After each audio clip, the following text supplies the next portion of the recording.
Ito, nakakita tayo ng 2011 DSP series mirror type.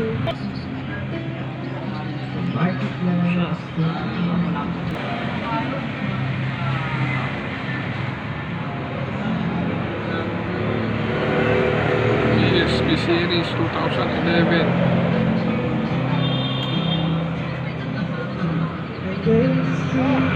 mirror type.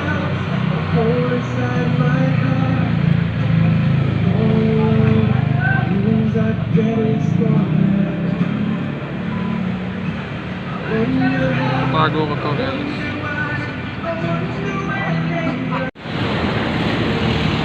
Nakuha tayo 2015 posted.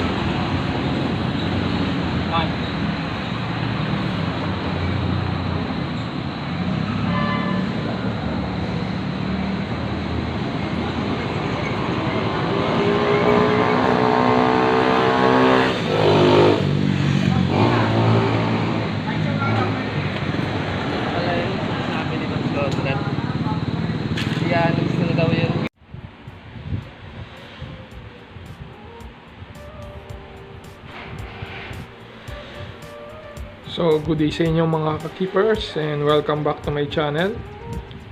Meron na naman tayong na-receive na dalawang barya year 2011 and 2015 DSP series. So, yung 2011 pinasukli sa akin nung namili ako ng karne ng baboy, at yung 2015 pinambayad naman sa akin ng CS ko sa Grab.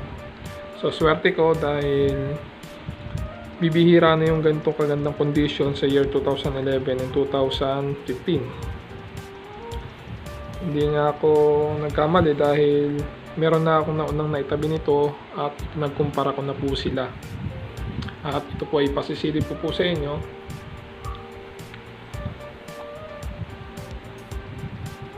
Ito po yung 2011 na pinangsukli po sa akin nung bumili po ako ng baboy.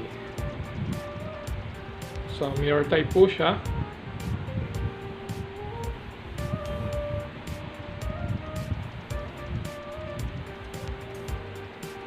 Both sided po.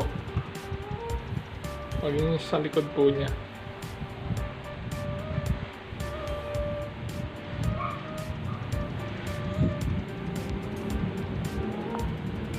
At ito naman din po yung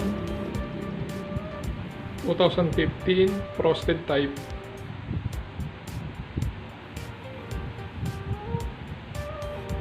Na pinambayad po sa akin ng customer ko sa Grab.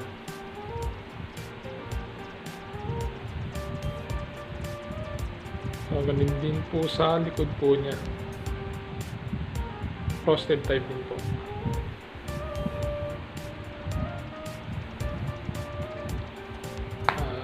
Kukumpara ko naman po sila sa barya na nauna kong naitabi at nilagay ko po ito sa album ko.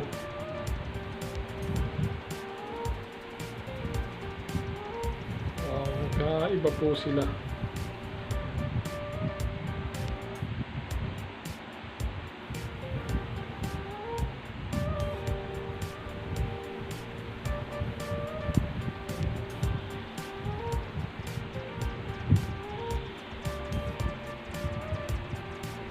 By the way, sa reverse po ng DSP series from 2008 to 2011, so mas elegant po yung portrait niya.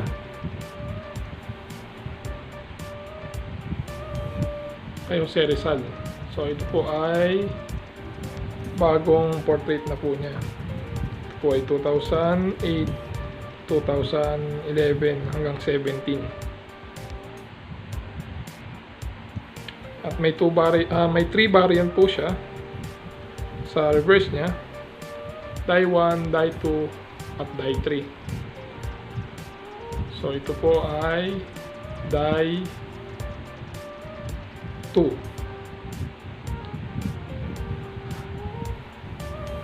Parehas po silang die 2. Thin script round hole yung number 9 niya, butas ng number niya.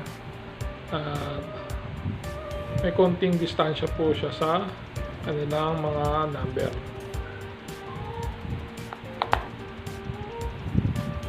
Punta naman tayo sa 2015. So ito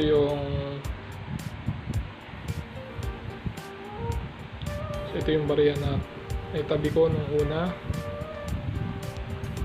Ito naman po yung pinambayad po sa akin ng customer ko. Frosted type.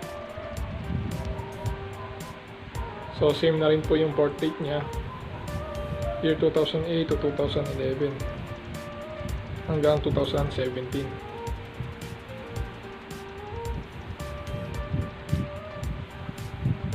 So yung frosted na to, maging yung likod po niya ay frosted din po.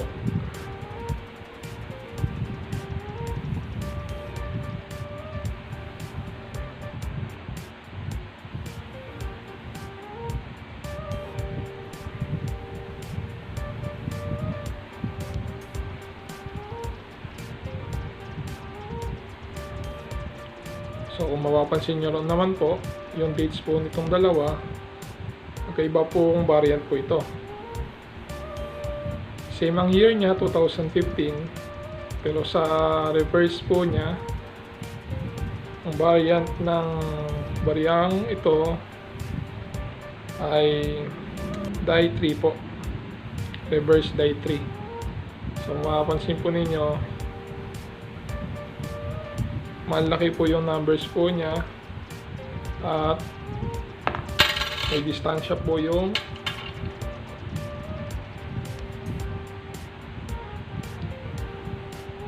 bawat numero niya. Samantalang ito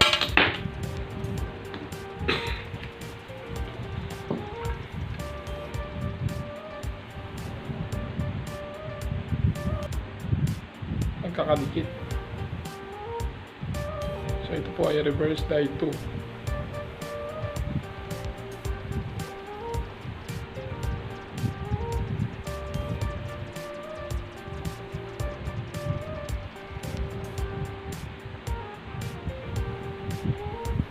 Dapat alam din po ninyo ito dahil mahalaga po ito sa mga collector kung anong variants ng coins po ninyo.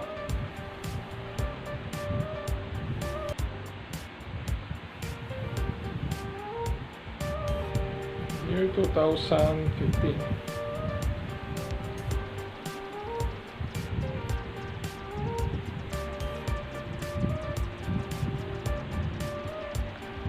At kung mayroon po kayong bariyang frosted,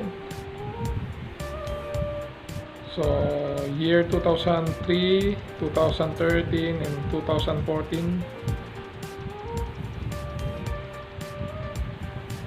bumibili po ako nito. Around 20 pesos to 60 pesos po.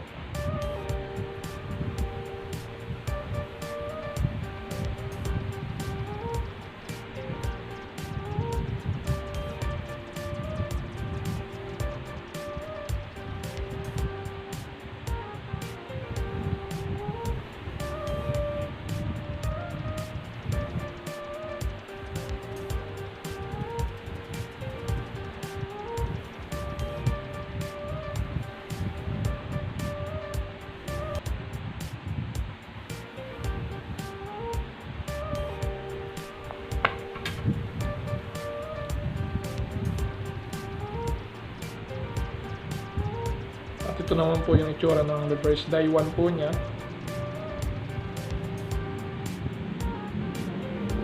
So magkakadikit po yung numbers po niya. Oval yung pinakabutas ng number 9 niya. Sa reverse die po, thin script po siya.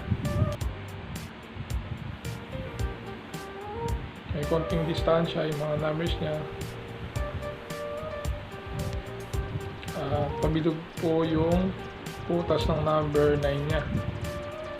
Samantalang sa reverse die 3 po natin, malalaki yung number niya at may space po siya, may distance po. dito nyo po makikita yung variance po ng bariyang to.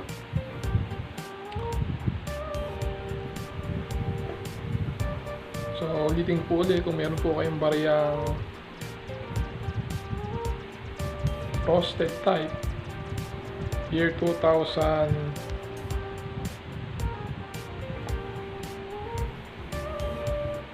frosted type year 2003, 2013, 2014 po ay aking binibili sa presyong 20 pesos to 60 pesos po. So depende po sa kondisyon ng coins po ninyo. So send nyo lang po sa Facebook page ko po yung mga bariyang nais po nyo pong ibenta, at titignan ko po at pipiliin ko kung ano yung mga barya na bibilin ko po sa inyo.